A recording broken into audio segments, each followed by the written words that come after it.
Abracadabra. In today's Q&A, Tim writes, what good and compelling reason or evidence is there for anyone to believe in any God or religion? If none, is it intellectually honest to still believe? Awesome question. I really empathize with you and with the at least tens of skeptics I've talked to over the last 3 years doing this channel that would love to believe. They would get a huge amount of comfort from being able to assent to the tenets of any major religion. They just can't get there intellectually. So today I'll share with you not evidence for God necessarily, but I'll give you 3 reasons why I was really drawn to the idea of God, and one in particular that inspired me and made me want to follow Jesus. We'll get to that in just a second. I do want to introduce myself and also invite you to participate by leaving your comments, your questions, your observations in the comments section. My name is Amie. This is Ask a Christian, a channel dedicated to authentic discussion surrounding Jesus, the Bible, Christianity. And if you have a question for me, you can send it to my Gmail. It's askachristianfriend@gmail.com. All right, back to your question, Tim. What I'm not going to do today is go into all the potential evidence for God. There are very scholarly works on those things and very scientific with great rebuttals. What I will say is that my belief in God has been compelled primarily through my own philosophizing, my own thinking about life. That's what I'll be sharing today. And then my ideas about who Jesus is and my interest in him has primarily come from the Bible. All right, with all that said, here are my top 4 reasons. Number 1, the search for meaning. The material world is devoid of any deeper meaning, and so we're encouraged to create our own meaning. Life is what they make of it, as they say. However, this doesn't really work for me. I can enjoy life, I can not take it for granted, I can do good. All of these things work when life is working well. Unfortunately, when the world seems too dark, or my plans get upended, or I'm just overwhelmed with the grief that comes with watching the world suffer, the make your own meaning thing ends up being too thin to help me see through and fight through that level of suffering. A theistic worldview, on the other hand, has enough ultimate purpose built in that it has helped me to rock through poor conditions, anxiety, sadness, suffering with confidence and power.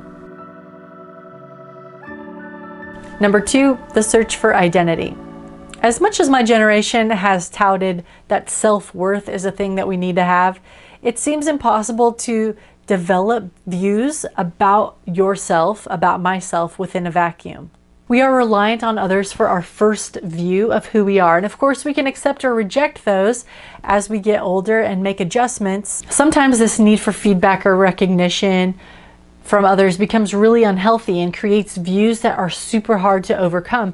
And this is because everybody who's pouring those views into us, everybody who's speaking to us about who we are, has hidden agendas. They are imperfect themselves. I have determined that the person who ultimately could help me form my identity is the person of the highest virtue and moral character, and also somebody who knows me very intimately.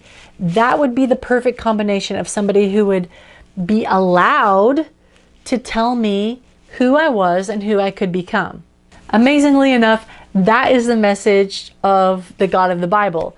He has made me, he knows me, and he has also chosen me as part of his family.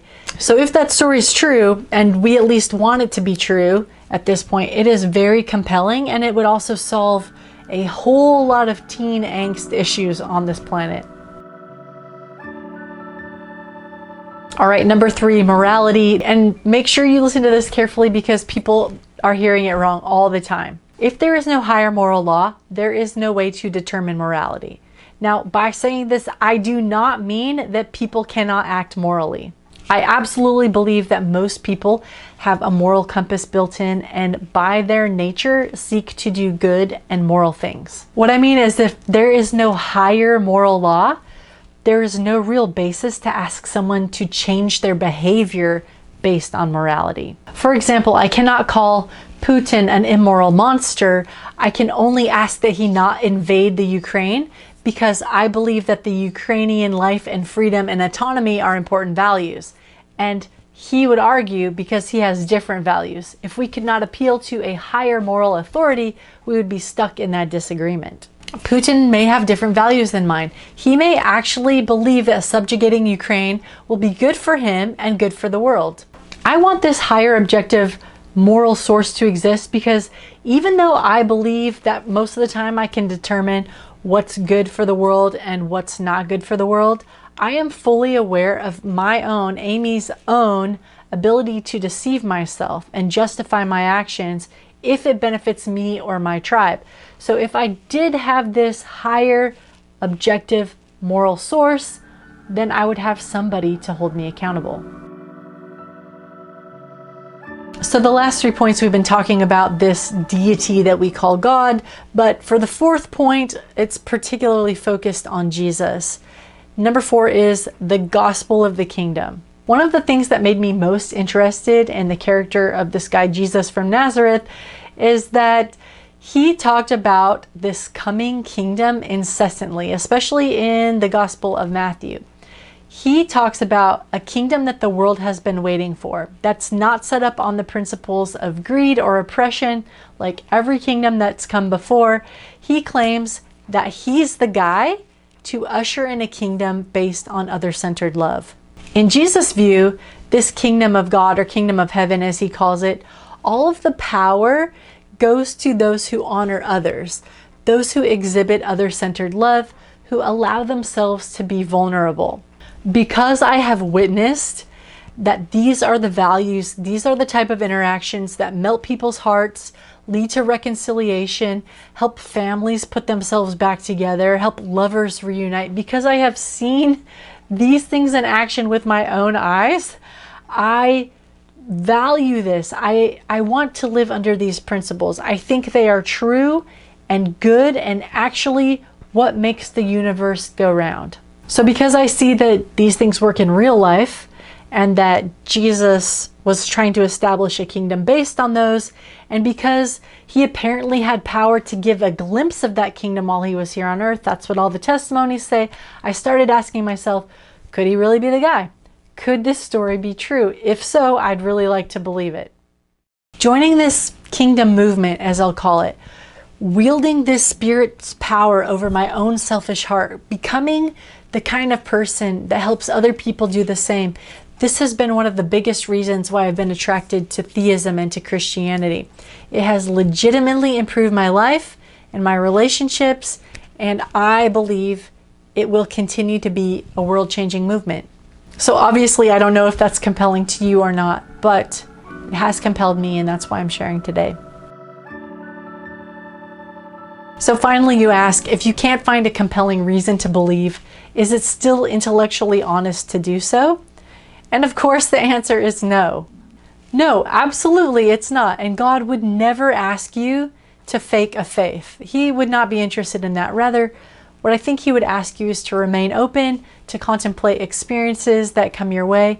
And it's on him, it's up to him to make himself known to you.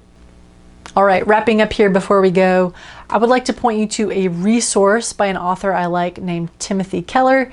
The book is called Making Sense of God, and chapter 11 in particular, Kellar quotes a philosopher who basically says that God's existence cannot be proven empirically, as if he is some kind of object within the world, but rather his existence is to be inferred logically.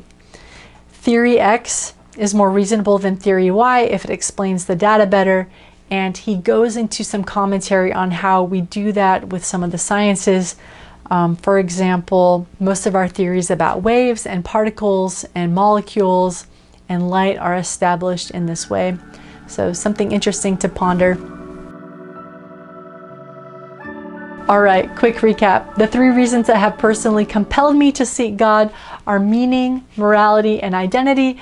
And the one thing that has kept me interested in following this man named Jesus of Nazareth is his teaching on the coming kingdom of God, which is a kingdom built on other-centered love, things that I have truly seen to be effective in changing people's lives, and how I have received power myself to put my heart in alignment with those teachings. What about you?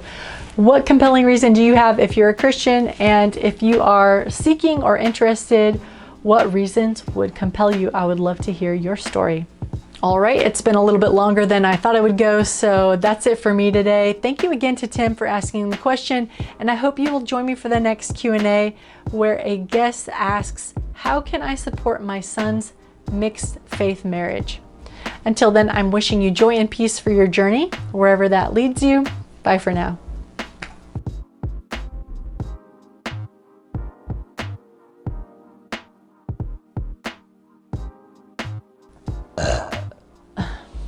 Pardon me. Y'all, I'm pregnant, so there's a lot of stuff going on in here.